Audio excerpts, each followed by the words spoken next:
Hello friends, welcome to my channel in a new blog. আজকে রাজস্থান ভ্রমণের আরও একটি নতুন পর্ব নিয়ে তোমাদের সামনে হাজির হয়েছি। আজকে আমরা এসছি হচ্ছে যোধপুরের ফেমাস অ্যাট্রাকশন মেহরানগড় ফোর্ট দেখতে।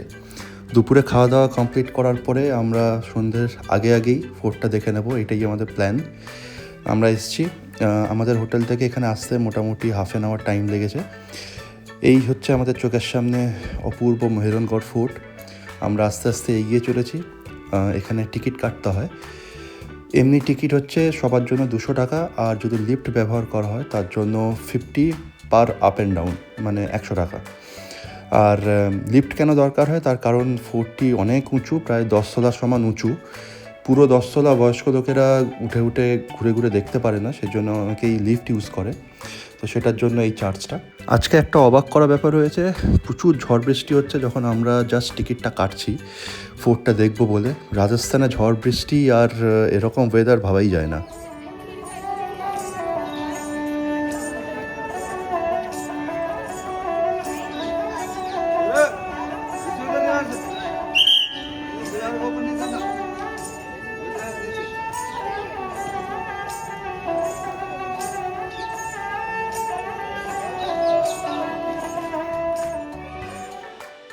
অপূর্ব সুন্দর সারেঙ্গি বাজাচ্ছে লোকটি।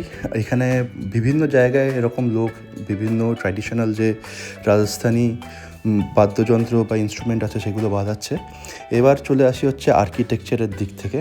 বেলে পাথর আর এরকম লাল পাথর দিয়ে তৈরি পুরো মেহরানগড় ফোর্ট। আর্কিটেকচার দেখে তো আর কিছু বলারই অপেক্ষা থাকে না, এত সূক্ষ্ম আর্কিটেকচার ডিজাইন যে মানে জুম করে দেখাচ্ছি তোমাদের, দেখো মানে পুরো এই যে জালি জালি উইন্ডোজগুলো, এইগুলো কীভাবে সম্ভব হয়েছে পাথরের উপর, মা গঙ্গাই জানে। এবার এই দুর্গটির ইতিহাস নিয়ে একটু কথা বলি। 1459 সালে রাজপুত রাজা রাও যোধা এই দুর্গটি পুরো নির্মাণ করেছিলেন। পরবর্তীকালে অন্যান্য রাজারাও এই দুর্গটিকে সংস্কার করেছেন। এই দুর্গটিতে টোটাল 7টি পোল আছে, তার মধ্যে মেজর বা অন্যতম যেটি সেটি হচ্ছে জয়পোল, যেটি রাজা মানসিংহ তৈরি করেছিলেন। বহু বছর ধরে এই দুর্গটি রাথোর রাজ পরিবারের অন্যতম সদর দপ্তর ছিল। আমরা দুর্গের কারুকার্য দেখতে দেখতে এগিয়ে চলেছি পায়ে পায়ে।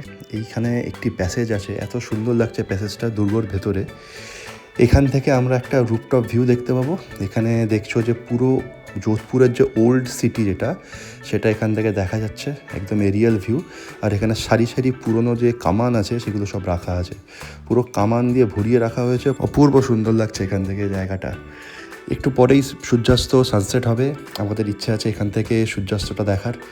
চারদিকে প্রচুর কামান, আর সেগুলো কাঠের যে স্ট্যান্ড দিয়ে রাখা আছে সেগুলো দেখতে পাচ্ছি।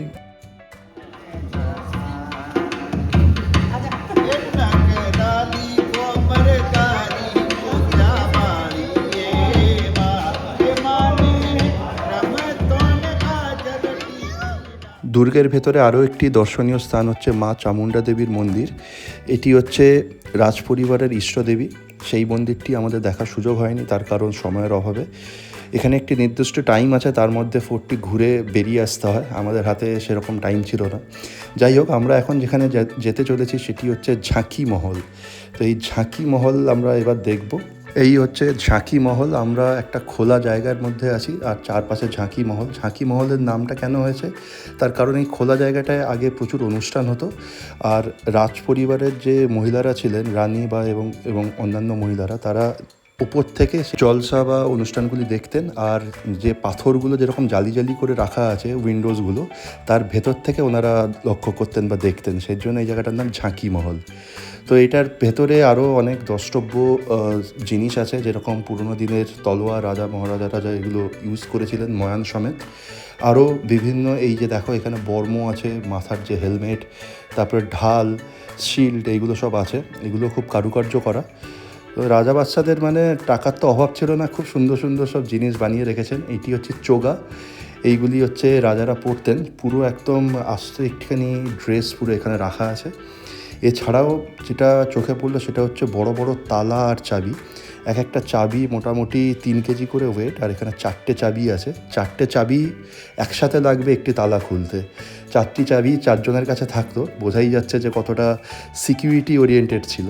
আর এগুলি হচ্ছে সব আসল কয়েন্স। তখনকার দিনে মহারাজাদের আমলে যেসব কয়েন্সগুলো ওনারা বানিয়ে ছিলেন সেইগুলো এখানে রাখা আছে, এক এক করে দেখছি।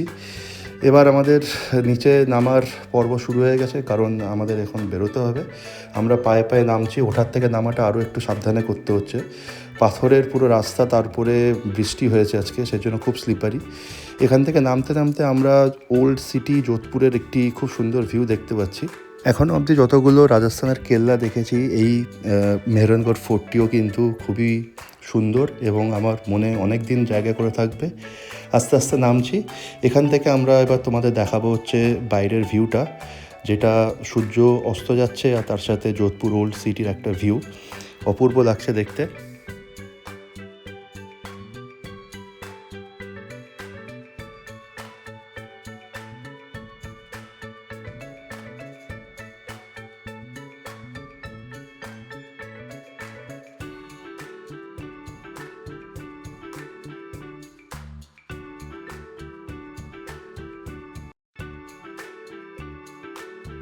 পাঁচটা সাড়ে পাঁচটার মধ্যে আমরা বেরিয়ে এলাম, তারপরে আমাদের বেশ খিদে পেয়েছিল।